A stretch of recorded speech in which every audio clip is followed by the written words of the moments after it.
Welcome into the DNVR Avalanche Podcast. We got Rudo and Megan in Studio A, AJ in Studio C, coming to you live at our new time of 10:45. Kind of rhymes. Works out okay. Talking Nathan MacKinnon today. We'll get into more than just that, but one of the main topics of the day will be Nathan MacKinnon. And one, how good he's been, but two, how good can he actually be? Because he is 27 right now, in the theoretical prime age for athletes. Let me ask this. If Nathan MacKinnon never has another 100-point season, would that be a disappointment? It would, because he's capable of another 100-point season. He pulled it out despite missing, I want to say, 11 games this season. Mm-hmm.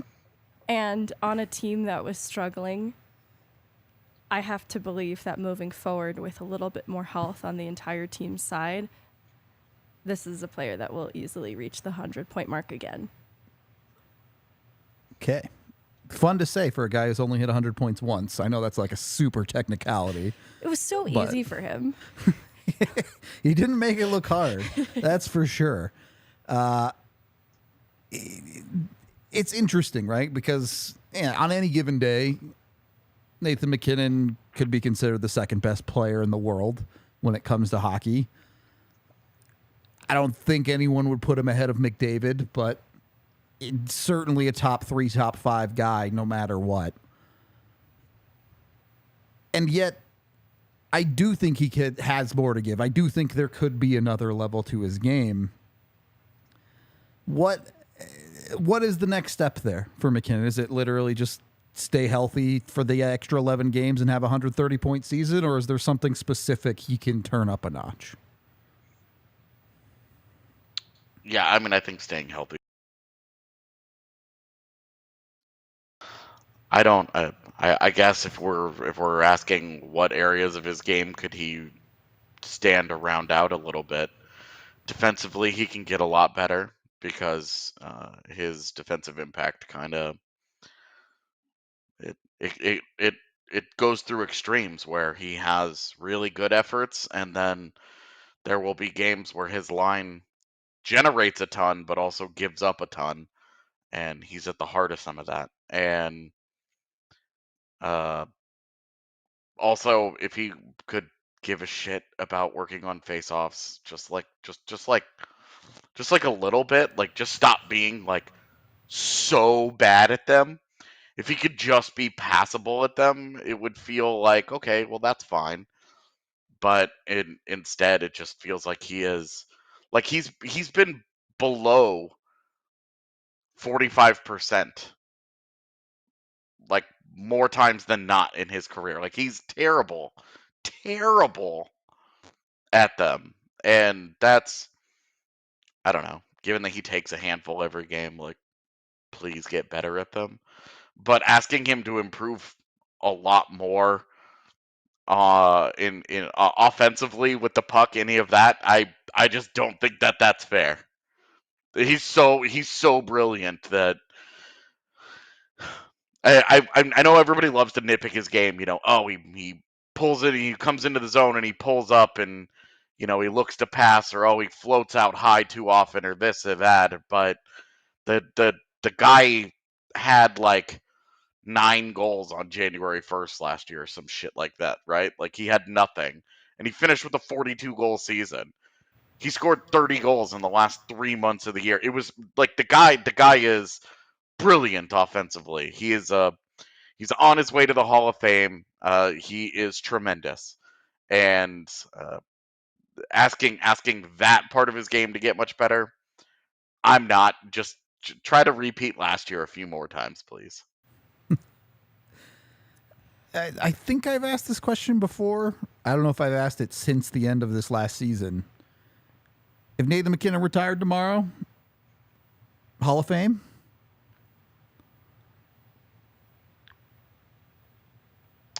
I think that with some of the with some of the exceptions that they've made in recent years for guys with shorter careers, the Forsberg, Lindros, Pavel Bure's, those types of guys. Because if he retired tomorrow, it wouldn't be because he wanted to. It would be he suffered a devastating injury. So I would say yes. I mean, he has 2 second place finishes for the Hart. I'd have to look, but I imagine he probably has a top 5 finish somewhere else in there too. He obviously has a Stanley Cup, Calder Trophy. He's had one of those types of careers that if the rest of his career got taken from him, I'd have to say sure. I didn't catch the end of that. You'd have to say yes or no. Yeah. Yes. Yeah. Okay. I would agree with that sentiment, though it has been tough, I think, existing on a timeline alongside the come up of Matthews and McDavid. He has still achieved so much in his own right. And in thinking about ways he could improve, too, from the last question, we see shades of it in improving defensively in the 2022 Stanley Cup playoff version of MacKinnon that I think was really difficult to play against at both ends of the ice and tended to the blue-collar things more. I actually think that's a season where, though the production, because he missed some time, seemed to be slower than usual. One, on a pace level, it really wasn't. Yeah. And two, I think that was an area of the game, the defensive side, that he leaned really important in the playoffs. Fair enough. I think ultimately I would end up with MacKinnon in the Hall of Fame already too. It would help a lot if he could win a Hart. If one of those Harts was a first place instead of a second place, I think he'd be in. Which two more questions there. Will MacKinnon ever win a Hart? I know this is an unanswerable question. Certainly he can if he has a good year. McDavid has a down year. It probably happens. But do you think he gets one? And two, will MacKinnon ever get a 50-goal season?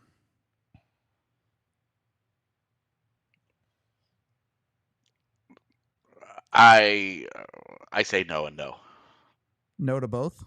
Yeah. Okay. The reason I'm no on the first is because of McDavid and Draisaitl still existing together. Yeah.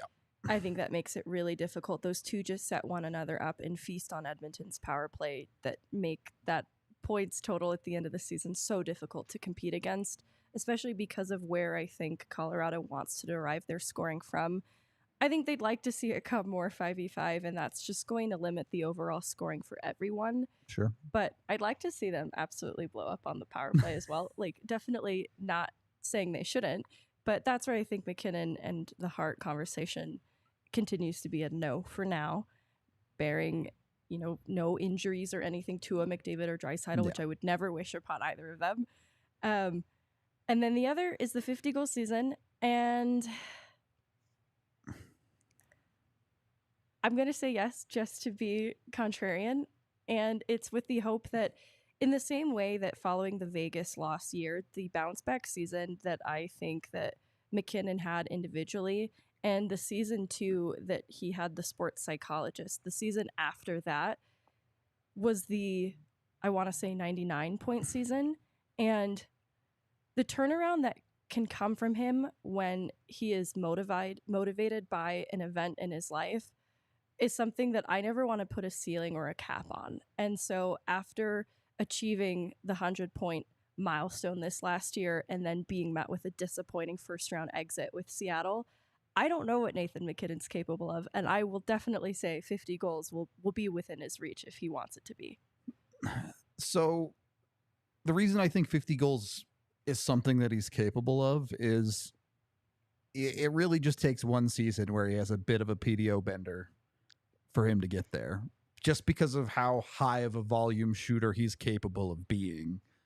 Now, some of that's going to depend on his line mates on any given season or anything like that. If he's playing next to Mikko, we all know Mikko can absolutely shoot the puck out of the roof. But if he spends a lot of time this year next to someone like Jonathan Drouin, who's facilitating a whole lot more, not that Mikko doesn't, but Drouin nowhere near the goal scorer that Mikko is, maybe you see even more volume coming out of MacKinnon if he has an Ovechkin-esque year where he puts up 350 shots or something. Maybe 50 comes a little bit more in the reality. Also, if he could score more than 2 goals before the middle of November, that would help uh, in that category. So I do think, I don't know if it'll happen, but I'll say sure. I think 50 goals it will happen at least once in MacKinnon's career. I think the Hart is a tough sell because obviously you do have, as Megan mentioned, the McDavid Draisaitl thing still happening. Yeah. But then you also have the shiny new objects that voters are going to want to Bedard and voters so are going to forth. want to Yeah. give love to. Where Jack Hughes is big breakout. Jack Hughes has a 115-point season and New Jersey wins their division or something. Number one in number one out east. Voters are going to fall about themselves to give it to that guy because he's going to be playing in prime time and they're going to get to see his games all the time. But and then also, as you mentioned, Connor Bedard, and not such a small market in Chicago, is on his way. I don't think Bedard wins it this year, but he's going to be involved in that caliber of voting moving forward, and there's just only so much space that you can take up at the top. The other part of it is that I think with Cale Makar on his team, and with Cale Makar getting the respect, and rightfully so, that Makar does, people are going to take that away from him. Yeah. And they're going to say, oh, but with Makar, and they're going to split it a little bit. I say that, and that obviously hasn't happened in Edmonton, where people act like Leon Draisaitl is the third most valuable player in the league, and it's like, really, really. But I do think that MacKinnon and Makar are just probably a lesser version of that duo in terms of their production and in terms of the MacKinnon getting Hart votes. Sure. Makar being up for the Norris every year makes it easier for him to get some of those votes, but MacKinnon has a hard time. He's got to climb over the McDavids and Draisaitl's, and then you do have an Austin Matthews sitting out there, where if he has a 60-goal year, we've seen it. Hey, that guy is not going to hurt for votes while he's playing for the Maple Leafs. So I just think that there are so many obstacles there that he would need to have like a 130-point season, and Colorado would need to run away with it and just be a dominant kind of season, a leave no doubt, and then would need a down year. McDavid is a bum and only has 105 points that year instead of 140 or whatever. So I think it would take a perfect storm of events to get him one at this point. As for 50 goals, the reason why I don't think it really matters that much if Jonathan Drouin is his line mate or not is because he doesn't score a lot of goals like that. A lot of his goals are via transition. They're off of shots that he individually creates for himself. He isn't very reliant on teammates to generate shots. The guy shoots 6 times per game, like he just where he creates his offense is so much of his own doing that I just don't think that the play styles of the guys around him are going to matter all that much. So I don't know that Jonathan Drouin is enough to give him the extra 8 goals or whatever. You could put Adam Oates out there with him and I don't think it would matter. I just don't think that that's just not how MacKinnon scores goals. So for me, I'm still gonna go with a no on that one. He's too low percentage of a shooter, and he just can't get that much higher in terms of volume. They had 366 shots on goal last year. Like last year was the year for it to happen when there was nobody healthy around him, and he had to play almost 23 minutes a night. There's I think with a more balanced offense, some of those numbers actually come down a little bit.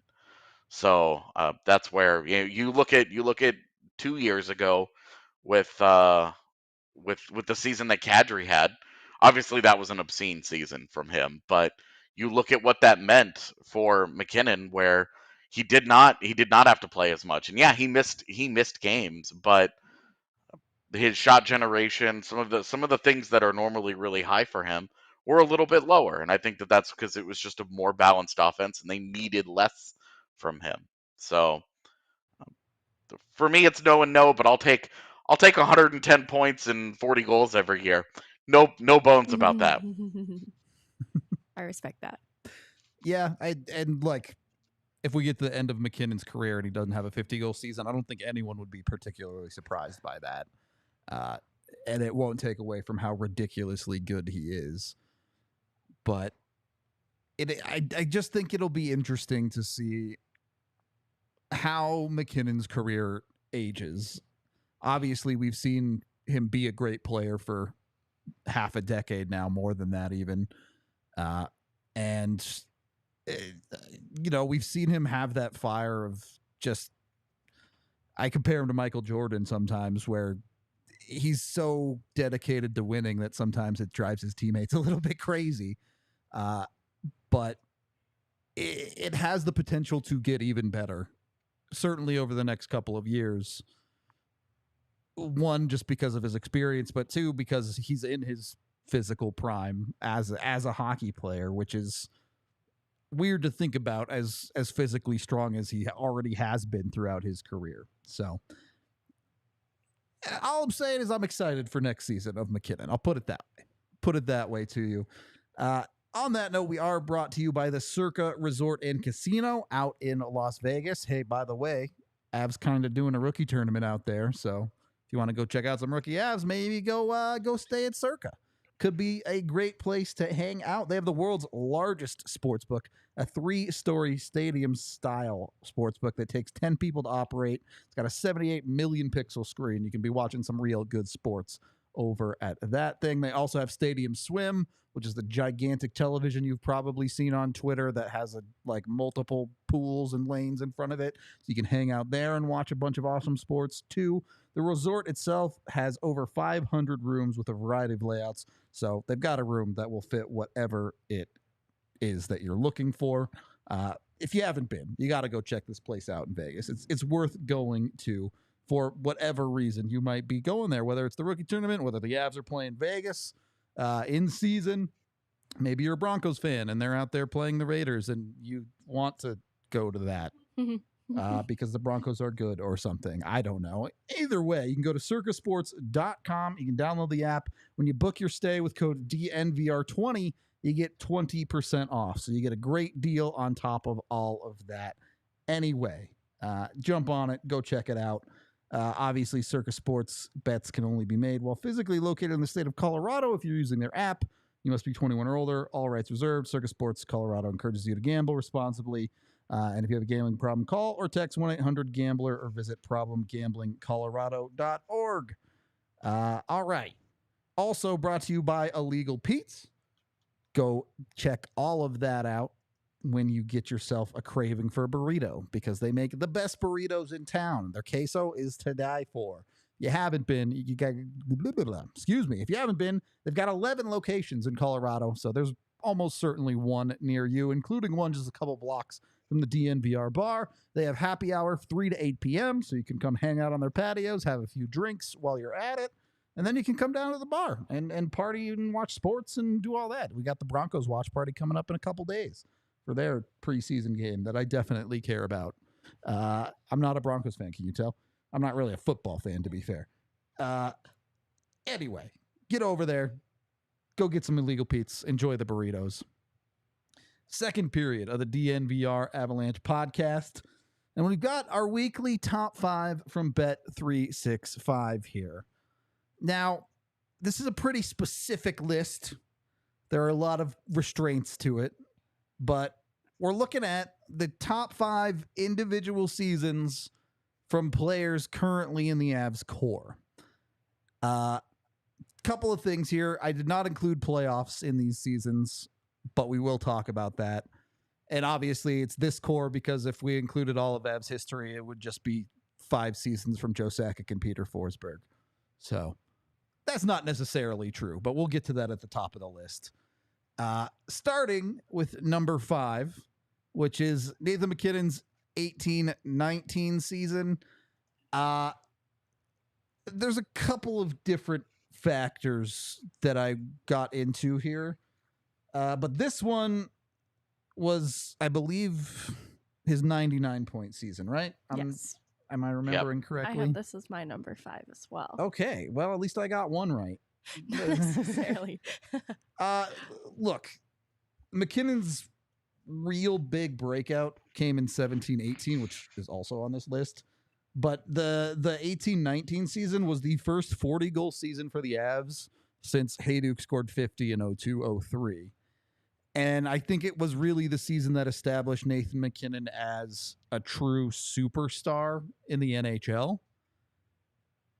After what had been more or less a decade of Avalanche not really having that guy. They had obviously gone through a handful of iterations of guys they thought might be that guy. Duchesne, a perfect example. But MacK was finally the guy. Yeah, you could say that it was about 17-18 too, but the 18-19 is the one for me that established it as not just a one-off for him. So maybe I'm giving him too much credit for something that's supposed to be an individual season, but the 40 goals for me is what got it on this list at 5. AJ, you're smiling about something over there. Hey, you said it's the 40 goals that did it for you, but the season before he had 39. Yeah, but And it was like all he needed was that one, and Well- we could have maybe he would have won the Hart that year. well, that's my number 4 is that season. So that one did end up higher on the list for me. And that is more because of the team around him. Not that the team around him was bad, obviously. He still had Mikko. He still had Landeskog. His line was very, very good. But the Avs were much more of the meme at the time was that they're a one-line team, right? And while they did have other good players, their success and failure was much, much more reliant on Nathan MacKinnon at that time. So as an individual season, I do think that one was a bit more impressive than his 99-point year. But yeah, do you know who the 6th highest scoring Av on that team was? The 17-18 one? The 6th highest? I doubt it. Yeah, so it would have been their like 6th forward. Yeah, it was Blake Como with 34 points. Yikes. Jared Bednar, security blanket. Well, and honestly, that was a break glass in case of emergency kind of security for blanket sure, because yeah. that team was in response to the 48-point season. And there was probably a lot of fear. But I think that's why I respect what it was for Nathan MacKinnon specifically. That's the season that he had met with a sports psychologist and then had finally broke through the 50-point mark after hovering around it for the seasons just before it, after what was an incredible rookie year. And then as your number 5, though, as the season that follows that 2017-2018 season, the sustained success, like you mentioned, solidified or had him settle into that role. I think it was his 3rd year as an alternate captain. You start to see the leadership on the ice through his play. And he had a lot of productivity in the playoffs specifically. And this is perhaps a villain origin story for Nathan MacKinnon, where the second round exits start to haunt him on a personal level, despite 13 points in 12 games in that playoff series, that 2018-2019 year. So is Nathan MacKinnon a villain? We're talking about origin story. You're right. I don't know why I made him a villain automatically. He is in Edmonton. Yeah, that's true. That's Definitely a villain in some cities. You're right. Yeah. And the season finale was the Western Conference final. Number 3, we move away from MacKinnon for a little bit. I have Cale's 21-22 season. If you include the playoffs, it's without a doubt the best season of any Avalanche defenseman ever. Even without it, I think you can make an argument for that. Cale's special. I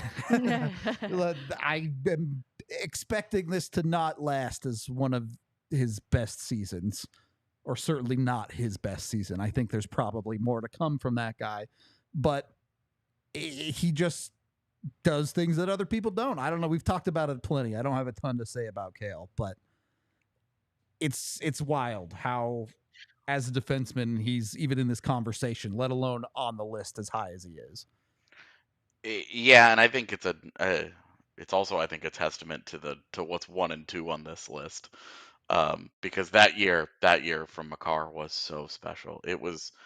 He was on a totally different level, and that was the season that we had people in our chat that were like convinced Cale MacK was scoring 40 goals that year, which I mean was always overly ambitious, but that was like that was the possibility of Cale MacK. He could get you to dream on him like that, and he's such a special player that I don't even want to say I will guarantee that he doesn't score 40 Ever. in his Yeah, he career. might do Yeah, it. I don't want to discount that. It's going to be obscenely difficult for a defenseman to do, but I that season will always be, I mean, for a lot of reasons, obviously, very magical. But MacK's performance that year is undoubtedly, for me, the best we've ever seen in an Avs uniform from a defenseman, which is pretty high praise given the couple of guys who have come through town A during few their Hall of careers. Famers on that list. Yeah. Yeah, couple of pretty good players in their time. So very, very special. All right. Number 2, the other guy that's not Nathan MacKinnon on this list, Mikko Rantanen. Last season, 105 points, his first 100-point season, but more importantly, 55 goals, the Colorado Avalanche record for regular season goal scoring, and really a season that brought Mikko's game to a new level, not necessarily because he's going to produce at this rate forever and this is who he is, but he showed the ability when Nathan MacKinnon was out this year to be that guy, be the number one, be the true production leader for a hockey team. And I'm gonna let you two talk about it for a minute because I finished my cup of water and have made my classic mistake here. So The fatal mistake. It's, a lot of pressure was put on Mikko Rantanen last year, and he answered the call. I think that it was where we really saw Mikko Rantanen grow up as a player, not only in the high-level production that he was able to bring to the Avs when they were experiencing team-wide scoring woes, but also the growth in his leadership contributions to the team. It was something we watched unfold in real time, too, because there were learning lessons, moments where he regretted how he handled something on ice, but he took so much accountability, not just personally, but for the team's success and failures along the way, and notched 105 points doing it. There's a lot of credit due to Mikko Rantanen and the breakthrough he had last year, and the hopefulness that we have surrounding MacKinnon and what kind of year he's capable of coming out with on the heels of how last season ended. Same is true for Mikko Rantanen. I'm excited to see how he responds to last season. Yeah, I think that you mentioned having all the pressure that was placed on him because all the injuries around him forced him to play a role that he just it's not fair to put on any NHL player. When you're looking around and just like, do I have any help here? Like, what's going on? Uh, and you look at him taking that increased ownership of it, and you can even look at some of the numbers and just see how that bore fruit, because it's not just the 55 goals or the 50 assists, but it's also that his shot generation. It's the first time he's ever broken 300 shots on goal in his career, and the Avs needed that from him. They had to have that in order for them to win that division. They needed him to be a guy that he had never been before. And it wasn't like, hey, it would be nice if he stepped into this role. It would be great. They had to have it. And I think that it's such a testament to who he is as a player that a guy that before last season you could look at and say, yeah, his career looks like it's on a Hall of Fame track right now. He's a point per game player. He's a prolific goal scorer. He has a Stanley Cup under his belt. He's got a long career ahead of him, a very, very prolific career ahead of him. you could look at it and say he's already that caliber of player. But when his team really needed him to dig deep, he dug deeper than we've seen, and he pulled out his very, very best. And that carried over into the postseason, where he was very good in that playoff series against Seattle at times. Like, he was really, really, really special at times in that series, where uh, I just it sucks that this season ended the way that it did and will be remembered as such, because it almost feels like what a waste of the 2 years from these two guys, and especially this 50-goal season from Mikko. You know, he's always been a really high percentage shooter, much higher than your average Bear. But even for him, throwing up an 18% shooting season is real high. For a guy with 300 shots on goal, that's a hard combination to replicate. But watching him kind of step into that role the way that he did, and be the engine of the offense, while there was not just no MacKinnon, but a lot of guys. It was extremely impressive. And Rudo mentioned MacKinnon at 27, 28, going into the heart of his career, heart of his prime right now. So is Mikko. And Yep. if that means there's more to come from Mikko, oh my God. Question off the top. I know you guys won't know off the top of your head the ones you're comparing it to necessarily. Is this Mikko season and the season we're about to talk about, which I'm assuming you guys will know, top 5 all-time Avalanche seasons? Because there's 2 Joe Sakic seasons, 120, 118 points, that are probably pretty untouchable on there. There's Peter Forsberg, who has 2 seasons, 95, 96, when he scored 116 points, it was, I think. And then his MVP season in 02, 03. And then there's a 5th spot there, which probably goes to our number 1, which is Nathan MacKinnon from 22-23 as well, is 111 points. It was just shy of 130 point pace, I think, if he played a full 82 games. I will confidently say that MacKinnon's season is a top 5 all-time Avalanche season. Is Mikko's? Not for me, but Okay. I would probably have it at like 6. Like, Sure. it's not. It's you're splitting hairs at that point. You're talking about true greatness, the elite of the elite, like the best performances from some all-time great players. So I don't feel like it's denigrating the season that Mikko just had to not have it top 5 in Avalanche history, and to just allow that maybe it's the 6th best. But for me, it's probably not top 5. Fair enough. Megan? It's hovering around the 6th spot, but perhaps even honorably getting the 5th. And my reason for it being today's NHL and the evolution of today's NHL goaltender making a 50-goal season, I think that much more difficult to do. That deserves some credit in the individual success of Rantanen specifically there. And just given the context of the injuries of that season, I think it adds so much more heightened value to what Mikko Rantanen provided, not only in the production, but also the leadership aspect as well. Yes, Patrick Waugh, you could definitely make some arguments for, chat. But also, this list does not include playoffs, which is where Waugh was at his best. So, going to be tough for him to get on this list when we're not including playoffs. I think you could probably make a real case for 13-14 Varlamov as well. But, a whole bunch of dudes who didn't win awards. Just like MacKinnon and Mikko don't win awards.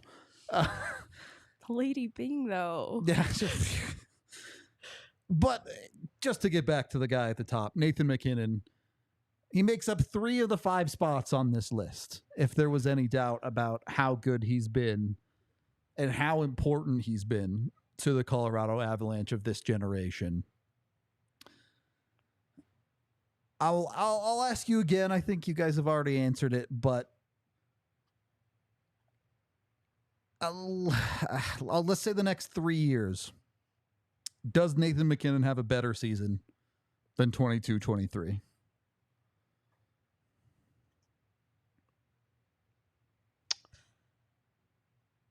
If he stays healthy, yes.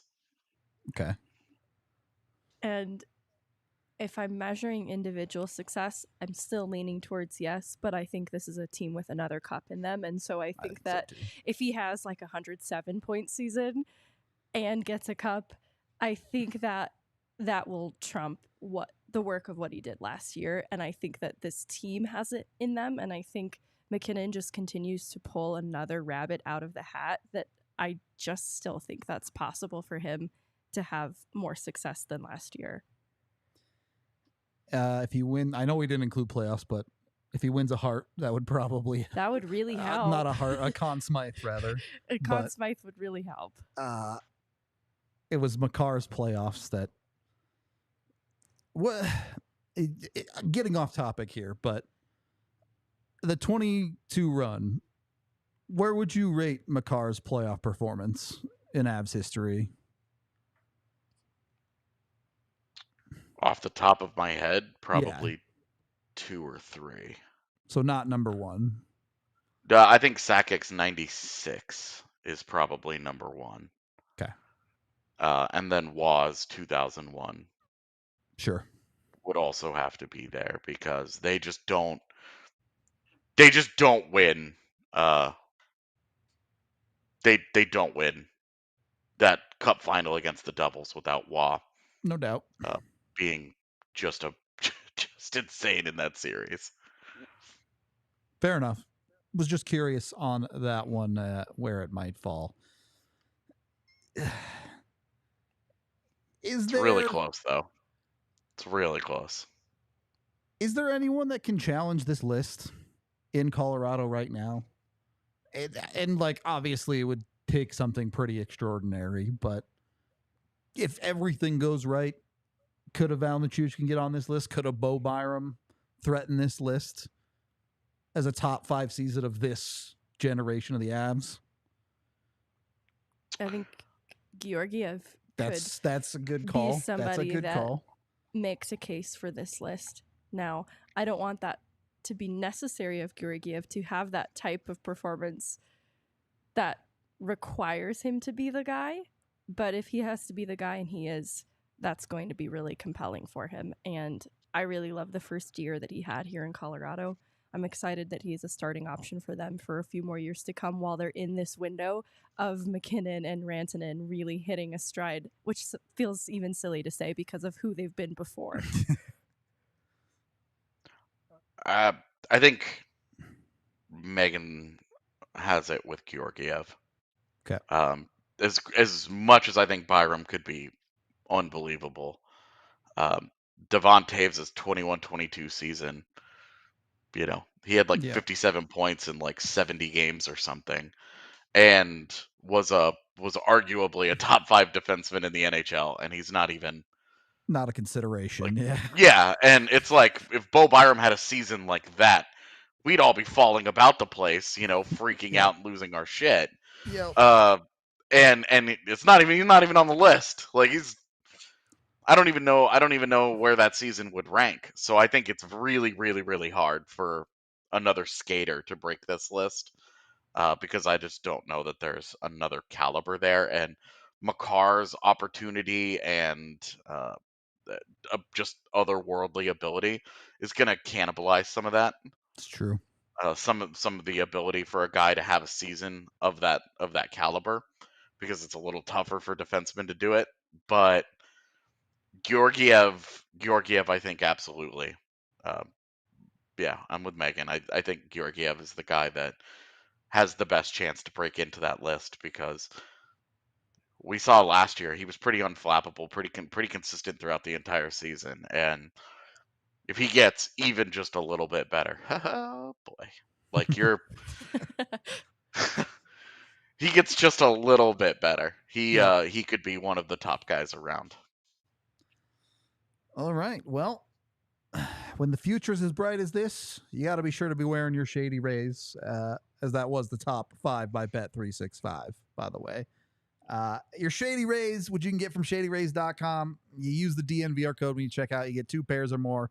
You get 50% off your purchase. So go over there, check them out. They got dozens of different styles, all sorts of cool stuff. You can find a pair you like. They've got something for everybody. And the best part is, once you get them, you have 30 days to try them out. If you don't like them, if you break them, if you lose them, they'll replace them completely for free for those first 30 days. So you might as well give them a shot. See if you find a pair that's any good. They've been rated 5 stars by over 250,000 people. And they also have a brick and mortar locally at the Park Meadows Mall. So go online to shadyrays.com or go to their brick and mortar, use the DNVR code, and get yourself some fancy sunglasses because Nathan MacKinnon and Mikko Rantanen and Cale Makar are about to set the world on fire. So it's going to be bright out here in Colorado. We are also brought to you by the folks over at Bacchus and Schenker. I can't think of a good way to talk about how a top 5 season has injured you. I don't know how to get there, but if you are, driving in Colorado, you've probably noticed how there's like a ton of traffic and there's way more crazy drivers here now than ever. So make sure if something does happen, you call Bacchus and Schenker at 222-2222 today. Doesn't even have to be a car accident. If it was like a scooter thing downtown, you got injured at work, pretty much any situation where you were injured and you were not at fault, they've got you covered. You can call that 2 number. You can go to coloradolaw.net. They'll give you a free consultation no matter what. If they think you have a case, they'll take it on completely for free. You pay nothing until you win your case. So that's anyone can do it. You don't have to have any money saved up to go to court on this one. They've got your back. And they're very good at winning in court. They've won over $1 billion over the last 25 years of doing this. So they know what's up over at Bacchus and Schenker. They know how to get it done and get you what you deserve. Again, call the 2 number, go to coloradolaw.net with Bacchus and Schenker today. 3rd period of the DNVR Avalanche podcast. It's too early in this core's existence to start talking about legacies because they're still very much in their cup window. A lot of this story is still very much still to be written on where things end up. But is this core, or rather, can you already consider this core to be a success with 1 Stanley Cup? Or are we at a point where they really need to do more? I hate this question so much because the answer is so obviously yes.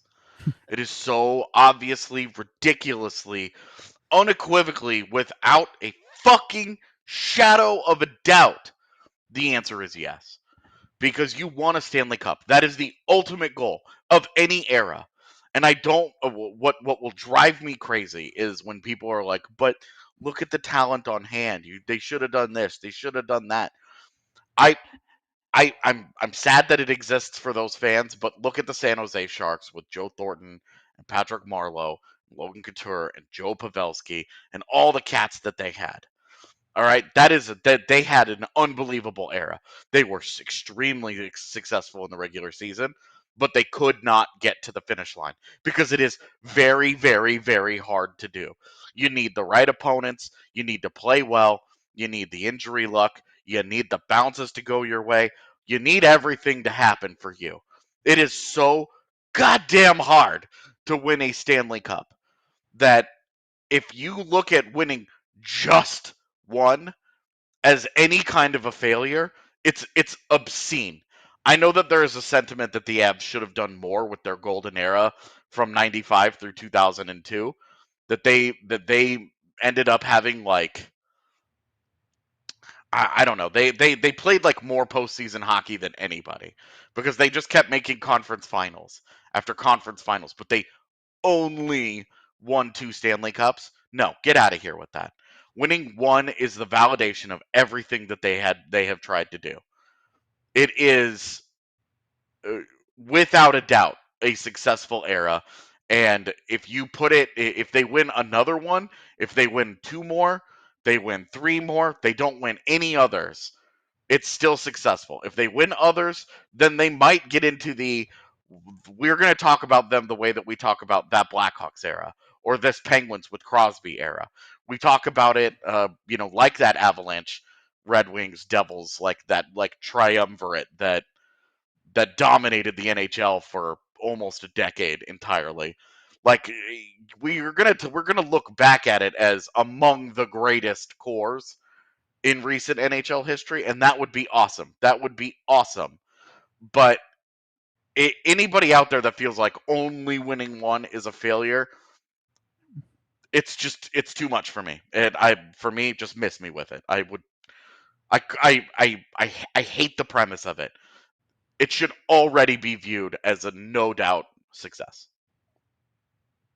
I think in looking at the hardware that's come out of it so far, obviously the Stanley Cup, but on a Cale Makar level alone, Calder, Conn Smythe, Norris, there's so many successes. And then even on the heels of winning a Stanley Cup, to have MacKinnon and Rantanen be the first duo to hit 100 points since 96 in Forsberg and Sakic, we are looking at a comparable level of success.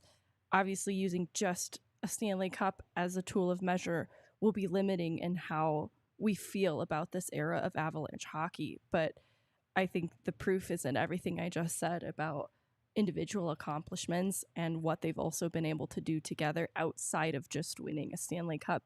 Even in the injury-riddled season that was last year, it's hard not to see what they've been able to turn this 48-point season from many moons ago into today.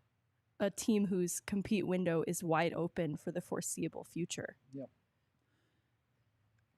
For the record, I agree with you guys, but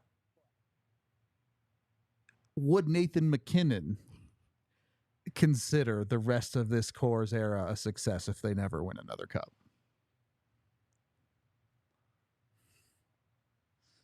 Because that guy likes to win. That guy likes to win. We should have him on and ask him. I was going to say, let's just ask him. There you go.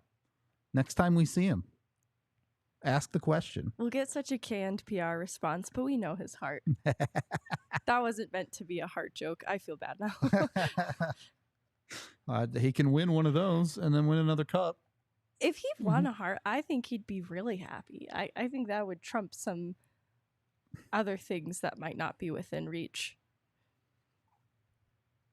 I think if you gave him the choice, he'd take the Conn Smythe, but I do think he would really like to win the Hart. I remember talking to him the first day of training camp, the year after he lost the Hart to Taylor Hall, and I was joking around with him, and I was like, "Oh, well, now you have to go out and win it," and he scoffed at me because he didn't know I was kidding with him at the time, but he scoffed and he was like, "Oh, you think it's so easy?" And I was like, "Well, no, it's obscenely difficult to do. That's the joke." And he was like, "Oh, yeah. I can't believe people are upset with me that I didn't win it." And it's like, I don't think people are upset with you, man.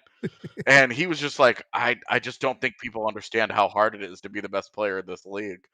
And it was like, yeah, it's pretty difficult to do. It's a pretty good league. And he definitely, that dude, I think he would love to win a Hart. Yeah, Megan is definitely right. I think he'd be very excited about it. But if they didn't have some postseason success to back it up, I think he would be like, he'd probably go on stage and be like, "Who cares? What does it matter?" He'd get all nihilistic about it. Is Nathan MacKinnon the Tin Man from The Wizard of Oz? Oh. He just needs a heart, all right? Who's Dorothy? Miko. Miko! Miko might be Toto. That's so funny. I'm trying to think who they... All right, we don't have to go on this tangent. We don't need to do this. This is a Friday show. Yeah, definitely Friday vibes on that one. We're at the end here. Anything else you two want to add on MacKinnon, on this era, on how ridiculously good they actually are? I think Dorothy's obviously Cale. Yeah, you're right. You're right. I'm kidding. I don't know that I'm going to be able to unsee that. In my brain, I think I'm always just going to look at him as Dorothy. It's just such a natural fit. Next shirt. Woman in pigtails wearing a number 8 jersey. A Tin Man holding the Hart Trophy. We still need to figure out who Scarecrow and the Lion are. We'll work on it for Friday. We'll work on it. See, the Tin Man has to have a thought bubble where he's like dreaming about the Hart Trophy. There you go. There you go. Yeah. It's all coming together. He's cognizant of the heart that he longs for. Exactly. We are going to get out of here for the day. A great time to remind you all, you can become a DNVR diehard if you want to support us on the DNVR.com. You get some exclusive content there. You get a free shirt every single year that you're with us. So you can get some of our cool shirt ideas, like maybe this one will come to fruition. Or I'm wearing this All Hail Kale shirt right now. You can get our 8-bit MacKinnon. We have like 4 Miko shirts now, so go pick one of those if you're a Miko fan. We also will be live from the bar for a show on August 18th, which is not this Friday, but next Friday. So if you're local, come down, come watch the show live at the bar. Come say hi to us. Once it's over, we'll hang out. I'll have a beer with some folks. Should be a fun time. Other than that, we're going to get out of here. We appreciate all y'all, and we will talk to you tomorrow.